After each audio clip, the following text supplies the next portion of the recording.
ان کو بے ہوش کرنے کی بھی کوشش کی گئی، لیکن 8 انجیکشن لگانے کے بعد بھی قیدی بے ہوش نہیں ہو رہے تھے۔ ان کا جسم الگ ہی فنکشن پر کام کرنے لگا اور قیدی بار بار اس چیمبر میں جانے کی ضد کر رہے تھے، لیکن ان کی کنڈیشن کو دیکھ کر ان کو ہاسپٹل میں ہی رکھا گیا تھا اور قیدیوں کو آپریشن بھی ان کے ہوش میں ہوتے ہوئے کرنا پڑا تھا۔ لیکن دوستو، حیران کرنے والی بات یہ تھی کہ یہ قیدی آپریشن کے ٹائم بھی ہنس رہے تھے، ان کو کوئی فرق نہیں پڑتا تھا اور علاج کرنے والے ڈاکٹرز کافی پریشان ہو گئے تھے۔ آپریشن کرنے کے دوران کچھ قیدیوں کی اسی وقت ہی موت ہو گئی تھی، لیکن باقی قیدیوں کو واپس اس چیمبر میں ڈال دیا گیا تھا اور چیمبر میں ڈالتے ہی انہوں نے وہی سب ریاکشن شو کیے تھے جو پہلے کرتے تھے۔ اپنا ہی ماسک کھاتے، عجیب سی آوازیں نکالتے اور عجیب قسم کی ان میں پاور آ گئی تھی جو کہ بہت ہی خطرناک تھی، اور اسی چیز کو دیکھتے ہوئے سائنٹسٹ نے یہ فیصلہ کیا کہ ان قیدیوں کو مار دینا چاہیے اور اسی ایکسپیریمنٹ کو یہی ختم کر دینا چاہیے۔ اور دوستو، جو گیس چیمبر میں ڈالی گئی تھی اس کا استعمال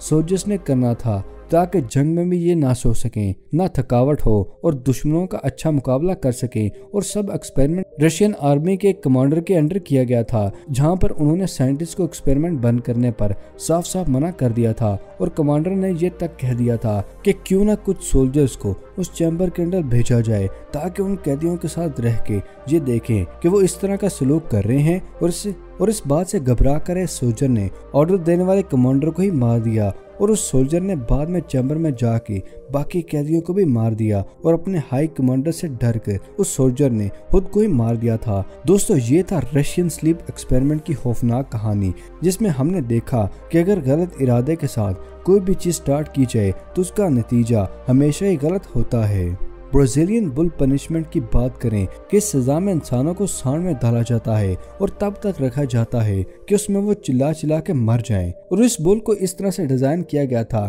کہ آدمی اندر سے جتنا بھی تڑپ رہا ہو لیکن باہر ایک خوبصورت میوزک سننے کو ملتا تھا۔ برازیلین بل پنشمنٹ کے بارے میں بہت ہی کتابوں میں اس چیز کا ذکر کیا گیا ہے، اور ایک کتاب گریک ہسٹورین ڈیوڈورس سسکولس نے بھی برازیلین بل کی ساری کہانی کے بارے میں بتایا۔ اس سزا کے علاوہ انہوں نے اور بھی بہت سی سزا کے بارے میں لکھا ہے جو کہ پہلے لوگوں کو دی جاتی تھی۔ اس سزا کا آئیڈیا 570 BC کے درمیان میں پریلس نام کے شخص نے، جو کہ اس وقت کے انوینٹر تھے، اور اس بل کو جس کے لیے بنایا گیا تھا اس کا نام فلارس تھا، جو کہ اپنے ایریا میں غلطی کرنے والے لوگوں کو ایسی سزا دینا چاہتا تھا کہ جس سے ہر کوئی ڈر جائے۔ اور اس بل کو اس طرح سے ڈیزائن کیا گیا تھا کہ اس کے پیٹ میں کسی بھی انسان کو آسانی سے ڈالا جا سکے، اور اس میں انسان کو ڈالنے کے بعد نیچے سے آگ لگا دی جاتی تھی، اور اس بل کے پیٹ میں انسان بھون جاتے تھے، اور اندر تڑپنے پر بل کے منہ سے باہر سے لوگوں کو خوبصورت میوزک سنائی دیتا تھا، اور اس بل کی ناک سے ہلکا سا دھواں بھی نکلتا تھا،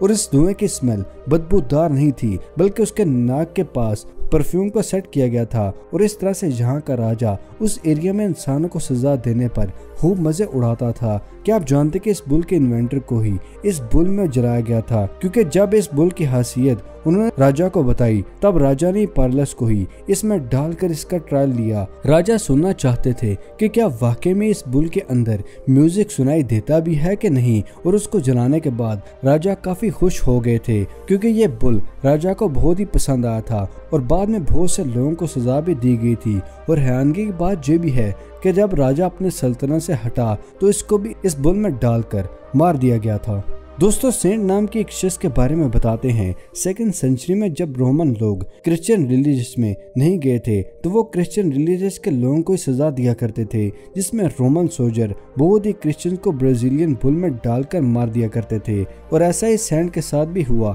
اکثر ہمیں لگتا ہے کہ ہسٹری میں ہونے والے کچھ واقعات بس سننے کو ہی ملتے ہیں، ریئل میں نہیں ہوتے، پر اس سزا کے بارے میں بہت ہی کتابوں میں بھی سننے کو ملا تھا، جس سے لگتا ہے کہ یہ سزا واقعی میں دی جاتی تھی۔ آپ کی سزا کے بارے میں کیا رائے ہے، ہمیں کمنٹ سیکشن میں ضرور بتائیے گا۔ دوستو، امید ہے آپ کو آج کی بھی ویڈیو پسند آئی ہوگی۔ ویڈیو پسند آنے کی صورت میں اور کچھ نیا سیکھنے پر ویڈیو کو لائک اور دوستوں کے ساتھ شیئر کرنا مت بھولیے گا۔ اگر آپ نے ہمارے چینل کو ابھی تک سبسکرائب نہیں کیا تو دوستو آپ سے درخواست کی جاتی ہے کہ ہمارے چینل کو سبسکرائب کریں اور ساتھ موجود بیل آئیکن کو دبا کر آل نوٹیفیکیشن کو انیبل کرنا مت بھولیے گا۔ دوستو ملتے ہیں اگلی ویڈیو میں، تب تک کے لیے دے اجازت، اپنا اور اپنے پیاروں کا خیال رکھیے گا۔ شکریہ، اللہ حافظ دوستو۔